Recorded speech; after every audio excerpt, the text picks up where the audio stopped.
Hello everyone. My name is Jovan Tilabrana, and my extended project is called Will the United Kingdom Become Carbon Neutral by 2050? So we're going to move on, and these are the things I'll be discussing in my PowerPoint, and these include why have I chosen this project, the history of climate change conferences, transport, energy and industry, residential, waste management, agriculture, health, aviation, and of course my conclusion. So first we're going to get into why I chose this project. And I'd like to start by saying that first of all, climate change itself is a very widely discussed topic, with a large majority of us already aware of its existence and its harmful implications on the rest of the planet. It's also been made more popular by recent climate change conferences like the Paris Agreement in 2015, which I'll talk about later in my PowerPoint. And I was particularly interested in measures the UK took in reducing its annual carbon emissions and other greenhouse gases that are released into the atmosphere. I also have personal reasons in choosing this project as well. Climate change touches upon lots of specific topics, and this, of course, includes health. And I've developed a passion for health, and I thought by pursuing research for this project, I could hopefully develop my biology and chemistry skills, which would help me in the future as I continue to pursue a career in medicine. So, having said that, we're going to talk about recent climate change conferences that have taken place. Um, the first of which is the Kyoto Protocol. So, after scientists discovered that rising average global temperatures correlated with the increasing concentration of greenhouse gases in the atmosphere, they decided to take action, and this action took place in the form of a series of conferences held in the 1990s that were dubbed under the climate change topic. And one of the most popular conferences that took place in the 1990s included the Kyoto Protocol, which took place in December 1997 in Kyoto, Japan. And it's as part of the Kyoto Protocol, countries that signed this agreement were to reduce their emissions by up to 5% between 1997 and 2012. So following the conference, 192 out of 196 countries signed the treaty, which would have made the conference an overall success. However, the countries that didn't sign the Kyoto Protocol included the US and Australia, two countries that were well known at the time for being large producers of carbon emissions and greenhouse gases. The US in particular was the largest producer of greenhouse gases at the time, and Australia, whilst not nearly producing as much carbon emissions as the US, was known at the time as it was known for emitting the most amount of carbon dioxide per capita at the time. So those two countries really did undermine the success of the Kyoto Protocol. However, that being said, not many conferences could pull off as big of a reputation as the Kyoto Protocol, at least not until 2015, when the Paris Climate Agreement came into effect. So as part of the Paris Agreement, countries that signed the treaty had to make a collective effort in helping keep temperatures from rising over 2 degrees Celsius. And this was mainly introduced to encourage countries to take their own efforts in reducing their own annual carbon emissions. So this was also very successful. 195 out of 196 countries signed the treaty, with the sole exception of the US once again. So in the next slide, we're going to be talking about actions the UK has currently taken following these conferences in reducing its annual emissions. So here it could be argued that the UK has taken on a leadership role in reducing global emissions, initiating various acts and projects to help reduce its annual emissions. One such example is the Climate Change Act, which was introduced in 2008 to help provide a controlled path for the UK to follow to reduce its annual emissions. So as part of this, as you can see here, a series of carbon budgets was introduced from 2008 onwards to help provide a target for the UK to reduce its annual emissions too. So this could also help prompt the government to think about which economic sectors they could invest in to help see that effect and help produce these results. So as well as that, that's part of the success that the UK has taken.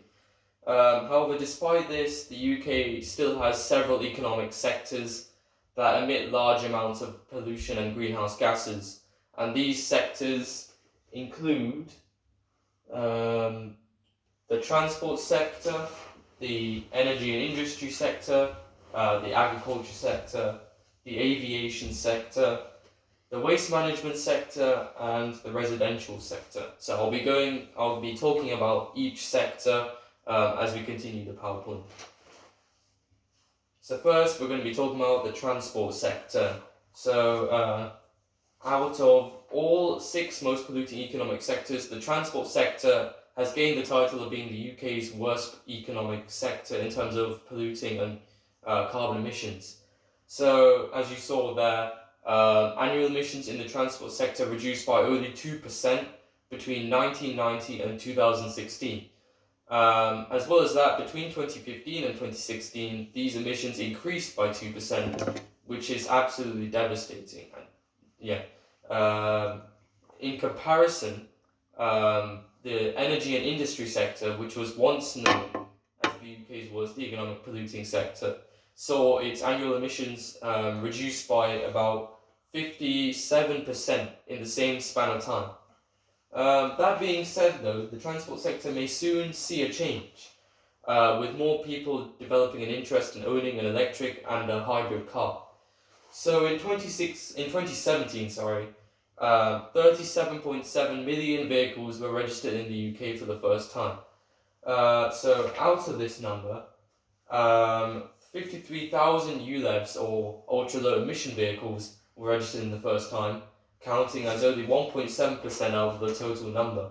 And in comparison, I've also included sales of petrol and diesel vehicles, which comprised of 59% of the total amount of registered vehicles. So as you can see from that, the number of ULEVs being registered for the first time may not seem like much. However, this percentage has slowly been rising. Over the last couple of years. So as well as that, to prompt more people into buying ULEVs, certain acts have been taken, such as the ultra-low emission zone in London, which was imposed by London Mayor Sadiq Khan. And this was introduced to help prevent drivers using old vehicles that run on petrol and diesel to continue travelling to London, which helped contribute to London's problem about dealing with its air pollution, which has become a recent issue over the last couple of years. So as part of the ULEZ, which was imposed in central London, vehicles that were registered older than 2006 had to pay a fee to enter the area, and this has helped deter many drivers from entering the area. So that was an overall success.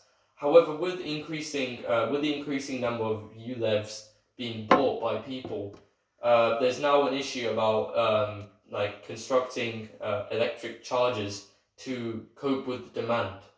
At the moment, there's not many electric charging points. They're only commonly seen in services, motorway services, and supermarkets. And as well as that, with more people owning an electric car, there's more debate over whether or not their vehicles are able to charge quickly enough for them for it to be convenient. So the most ideal way of charging vehicles fast enough would be to use a supercharger, which would help to charge a vehicle within a short span of time to at least 80%.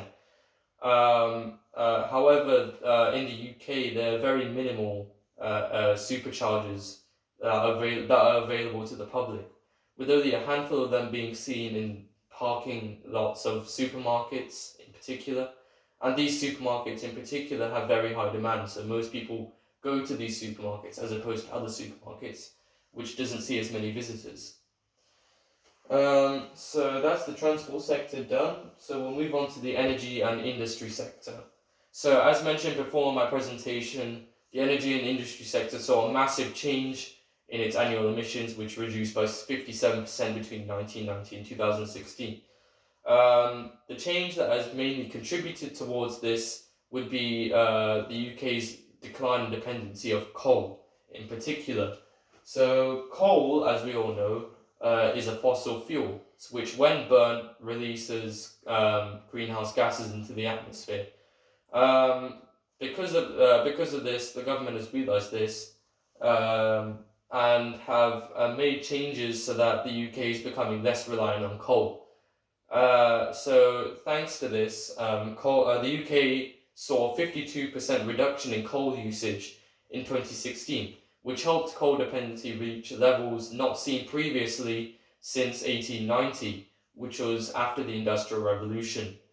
So this has been a massive success, and as well as that, this has caused 2 of the remaining 8 coal-fired stations in the UK to close down, with the other 6 requested to change to hosting other forms of renewable energy or closing down entirely before 2025.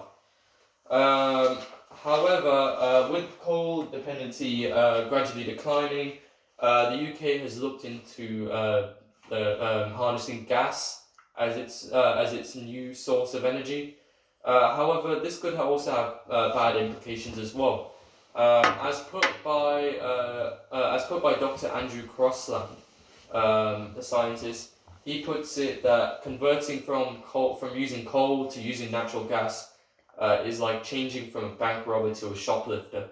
So what he means here is that whilst burning gas is different to burning coal, as less carbon dioxide is being released into the atmosphere, there are still greenhouse gases which are released from burning natural gas. So nothing. I mean, it doesn't really change. It doesn't really make a difference. So as well as that, the UK has also been investing in wind power, which is now the second largest producer of electricity in the UK.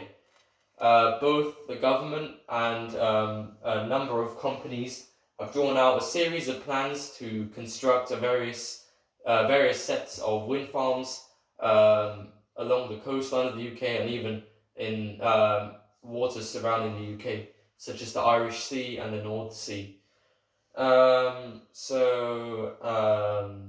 The reason why many companies are particularly interested in constructing their wind farms off the UK is because of the UK's ideal geographic location. In total, the UK experiences 5 air masses that act on it, which all come in different directions. So this helps areas in the UK to normally receive very high wind speeds, like Scotland, for example, which has been awarded the Europe's most windiest place in total. This may attract more companies to invest in Scotland, for example, or the rest of the UK and construct their wind farms there. Compared to wind power, solar energy really hasn't received much of a success as wind power, although it originally did when the UK introduced a FIT scheme, otherwise known as a fit-in tariff scheme, which was introduced to the public based on solar power. So as part of this scheme, the public would install solar panels and harness energy from the sun, which can then be provided to an energy supplier.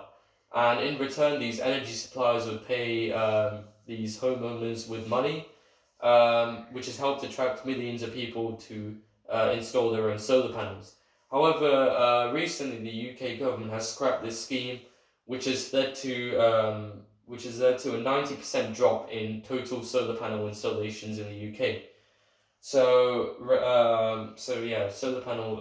power, has seen a decline in dependency over the last couple of years. However, compared to solar panel, there is a new form of renewable energy that the UK has also developed an interest in, which is known as hydroelectric power, and it is currently the fourth most generated renewable energy source in the UK, and it's also on the rise as well.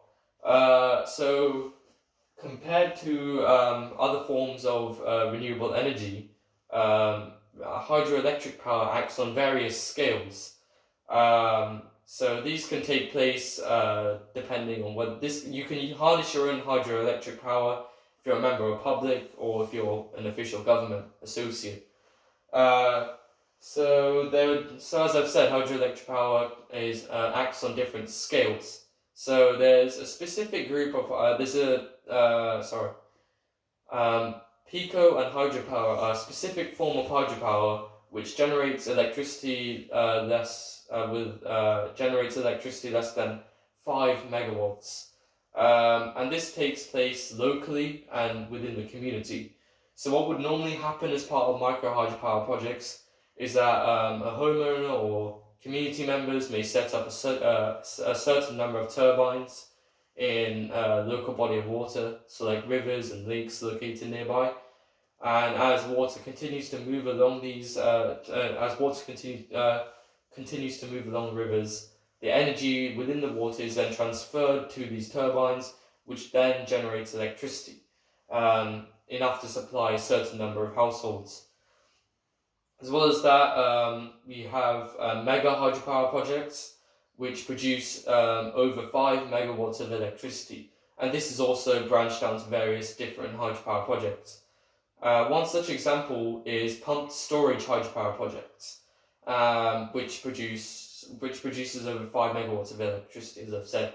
So what happens in a pumped storage hydropower project is that you have two reservoirs on different gradients. So you have one reservoir on a higher gradient and one reservoir on a lower gradient, which are both connected to each other.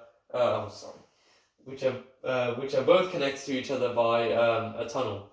And what would happen is that water from the top reservoir will be pumped to the bottom reservoir through the tunnel, which also, may I add, has turbines in it, which picks up the energy collected from this massive rush of water, downfall of water, which then converts it into electricity. Simple enough. Pump storage hydropower projects can cope with very high demand. So if the demand for electricity spikes, they can then release water down into the lower reservoir, which will then generate the electricity that they need to supply this high demand. As well as this, another hydropower project that the UK has invested in is interconnectors, which are a series of they're located below the seabed.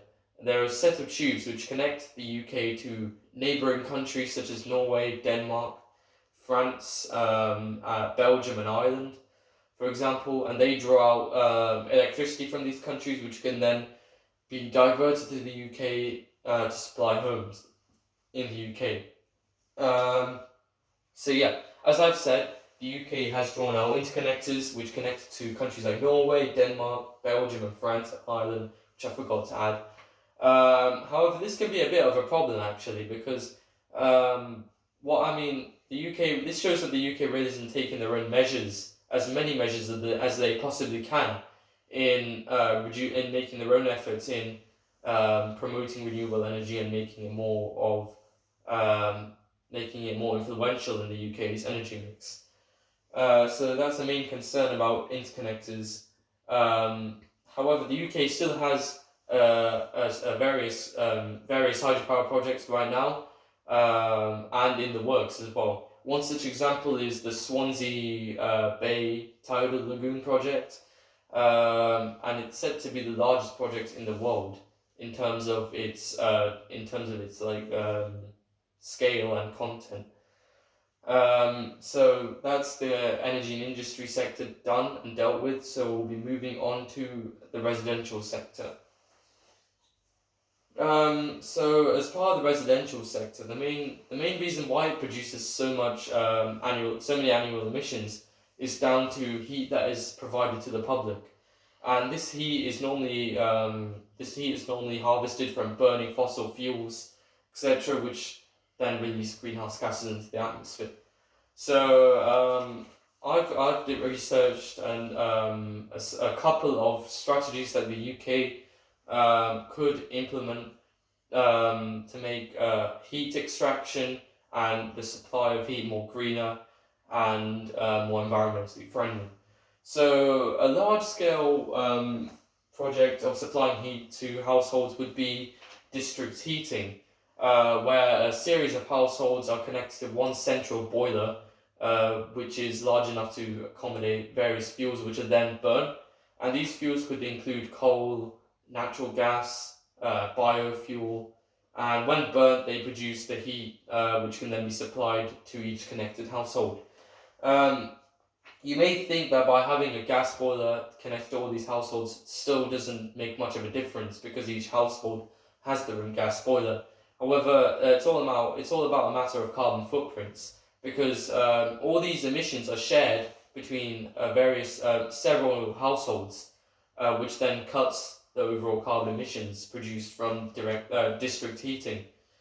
As well as that, you've also got low carbon hydrogen, which is a direct alternative to burning fossil fuels. So hydrogen, when burned, only produces water as a waste product, which isn't really a pollutant at all. In fact, it does more good to the environment than bad. However, problems about finding hydrogen to burn is that it can be very difficult to store, first of all, and extraction methods used to extract hydrogen usually come from electrolysis, which involves supplying energy through burning fossil fuels, which doesn't make much of a difference as well. However, there's a third and final approach that members of the public could also try to make their impacts on the environment less, to make their impacts on the environment less influential.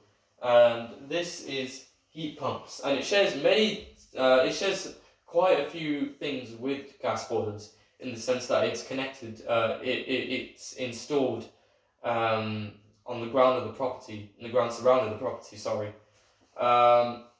However, it's different in the sense that it's more reliable, and it also functions differently from a regular gas boiler, as heat from the air and the ground is taken in by these heat pumps, which is then used to boil a coolant, which is then pressurized in the pressure chamber, and liquefied.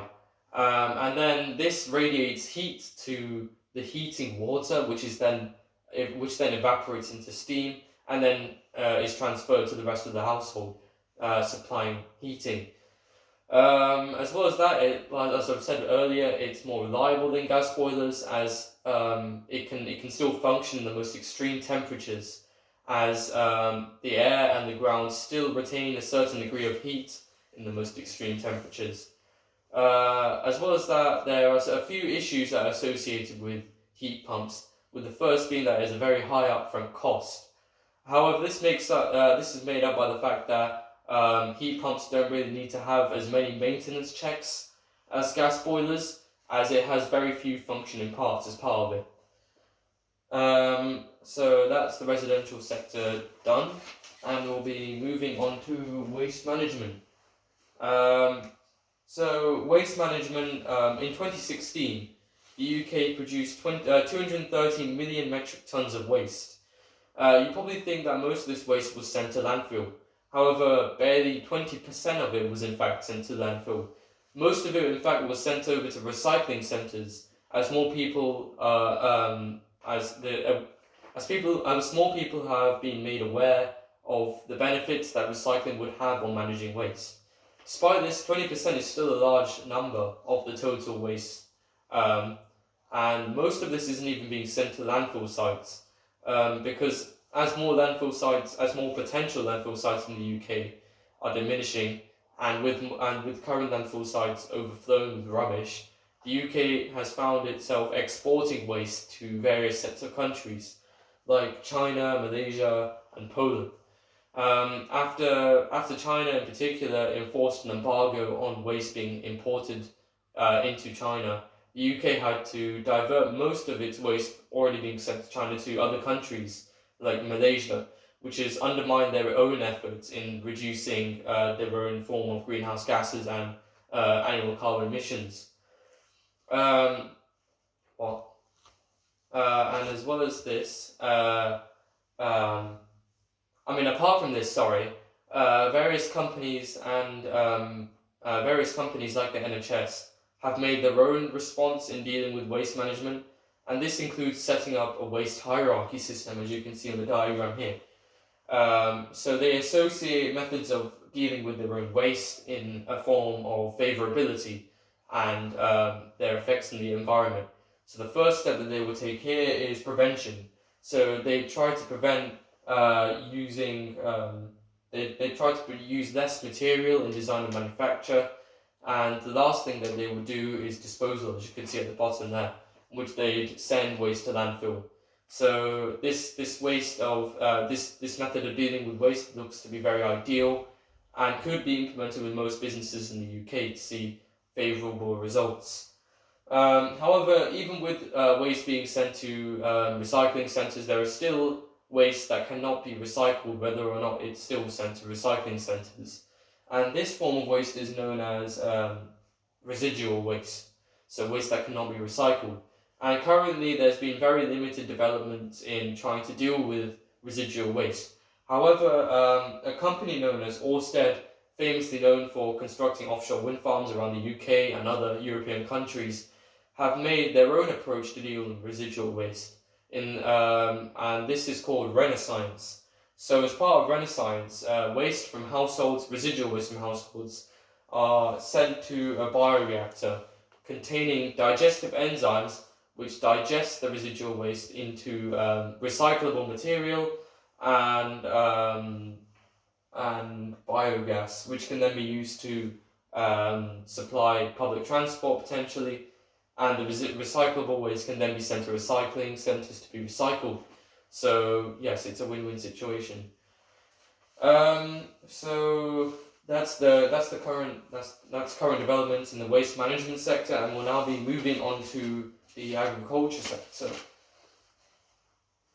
So whilst the agriculture sector isn't the largest contributor of the UK's annual emissions, it barely produces over 9% of the UK's annual emissions. It mainly produces methane, which is another greenhouse gas that is more powerful and better at absorbing heat than carbon dioxide. According to recent statistics, it is 86 times more efficient in absorbing heat than carbon dioxide. So this will really enhance the effects of climate change. And most of this methane is being released from keeping from keeping livestock animals inside, where they're fed soy, which is normally imported from regions such as South America, which deforest large areas of forested land to set up soy planting farms. So by keeping livestock animals outside for longer, then they'd have to be fed less soy, meaning that farmers would potentially import less soy from farms, which can then help maintain low demand for soy, which can then prevent the further deforestation of forested land to host more soy farms. So that's a cheap alternative to dealing with methane produced in the agriculture sector. And however, as well as this, There have also been more expensive measures that the government have taken to help reduce the overall production of methane. And according to a recent study of 1,000 cattle in the UK, taken from the UK, Sweden, Finland, and the Netherlands, scientists found out that each cow had a microbe in their guts responsible for controlling how much methane that they would release when they needed to excrete their waste. So they found about that by selectively breeding certain numbers of cattle which had microbes that controlled. Which had microbes that produced the least amount of methane. They could potentially create more cattle that would produce less methane. So there's an example of technology that the UK has taken to prevent the spread of methane from continuing. As well as livestock farming, crop farming as well contributes to the agriculture sector's annual emissions. This is mainly seen from soil erosion, which happens as a result of intensive farming, which is common in the UK. So as part of intensive farming, crops are grown and are harvested very quickly, and the cycle repeats over and over again. And as each crop is grown, nutrients in the soil are absorbed by these crops, leading to a lack of nutrients in the soil, which loosens the soil up and makes it more exposed to the elements and increases the risk of soil erosion. So steps that farmers have taken already is to separate field boundaries by adding in hedgerows, which offer biodiversity by acting as habitat for more insects and other species, and also providing the ground with more nutrients. Another strategy that farmers have also taken is crop rotation, where they grow certain crops over a certain period of time, like peas, which deposit nitrogen and other minerals into the soil, which can then be absorbed by crops later in the year when they're grown there. So then this cycle repeats and helps to provide a consistent yield of crops. As well as this, there have also been technological advancements made by farmers and other organizations in the agriculture sector, and this is known as AgTech. And as part of AgTech, scientists have created various groups of technology that are used to detect changes in the soil, which can then help farmers act faster. And one such example is the use of drones, which scan the soil and check for nutrients and see if it's fertile enough to host crops in it. So those are the steps that farmers and scientists have taken to help prevent the spread of methane from the agriculture sector, and we'll be moving on to the health sector. So the welfare of an average person in the UK has been affected by high levels of air pollution, which is normally seen in dense cities like London, Birmingham, and Manchester. And this has left the UK in hot water basically over its struggle to deal with air pollution, and has sent it with a group of other countries into the EU's highest court, otherwise known as the EU's Court of Justice, over its lack of control over levels of air pollution, which has led to the deaths of about 50,000 people in the UK each year. Air pollution in particular is made up of various pollutants, which includes ammonia, nitrous oxides, and sulfur dioxide, which are each individually released from each economic sector, such as the agriculture sector, which releases ammonia. Thankfully, however, each sector has made efforts in reducing the production of these pollutants, which has helped to reduce the number of cases related to air pollution so far. As well as this, water pollution is also becoming a problem in the UK, and the agriculture sector is mainly responsible for this as well. in the sense that farmers and other corporations release fertilizers, which then make their way into rivers and other bodies of water, which then grow algae and other plant life on the surface of these rivers, which then kills the plant life on the seabed or the riverbed, and this attracts bacteria, and then this of course pollutes the water. So far, compared to air pollution, there have been very limited. Cases.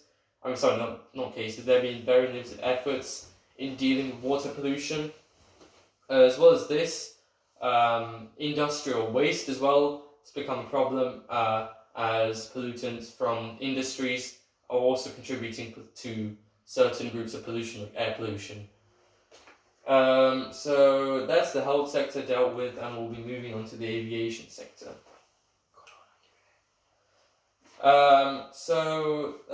The aviation sector arguably faces the most difficulty in reducing its annual emissions. Each flight made rapidly increases a person's carbon footprint, and people have only recently discovered the problems associated with flights and air travel on the environment. So far, very limited progress has been made in dealing with pollution emitted from the aviation sector. However, some companies have already made some form of effort in dealing with this, like EasyJet, a budget airline, which is who have made an effort in making air travel greener.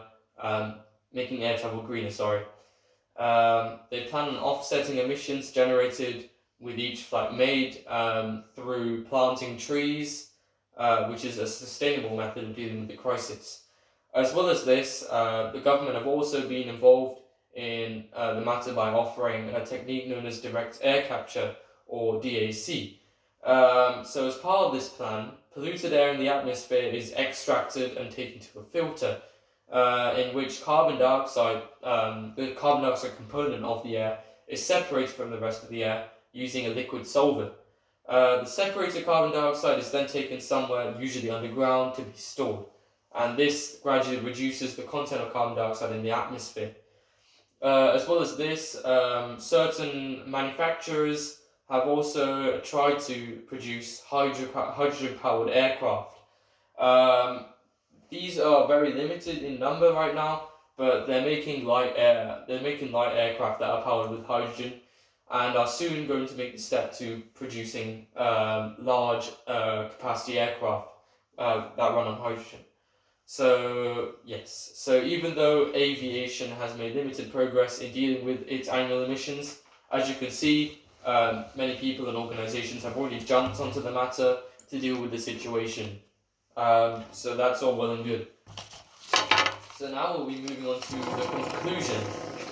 So after assessing the progress that was made by each of the UK's most polluting economic sectors, I believe that the UK won't be able to become carbon neutral by 2050, as giant strides made by certain economic sectors, such as the energy and industry sector, have been undermined by very limited progress made by other sectors, such as the transport sector and the aviation sector. However, the UK, with enough effort, the UK may be able to keep track of reducing its emissions by 80% by 2050. And this has been made clear by an interdependent relationship between the public and the government, where it's basically like a cycle. So the government would introduce, a new scheme or project which the public would then be interested in, and this may cause the public to, this may encourage the public to make their own efforts in copying the same trend. And this can also interest more people in following what other people are doing, which can then prompt the government to invest in further projects, repeating the cycle all over again.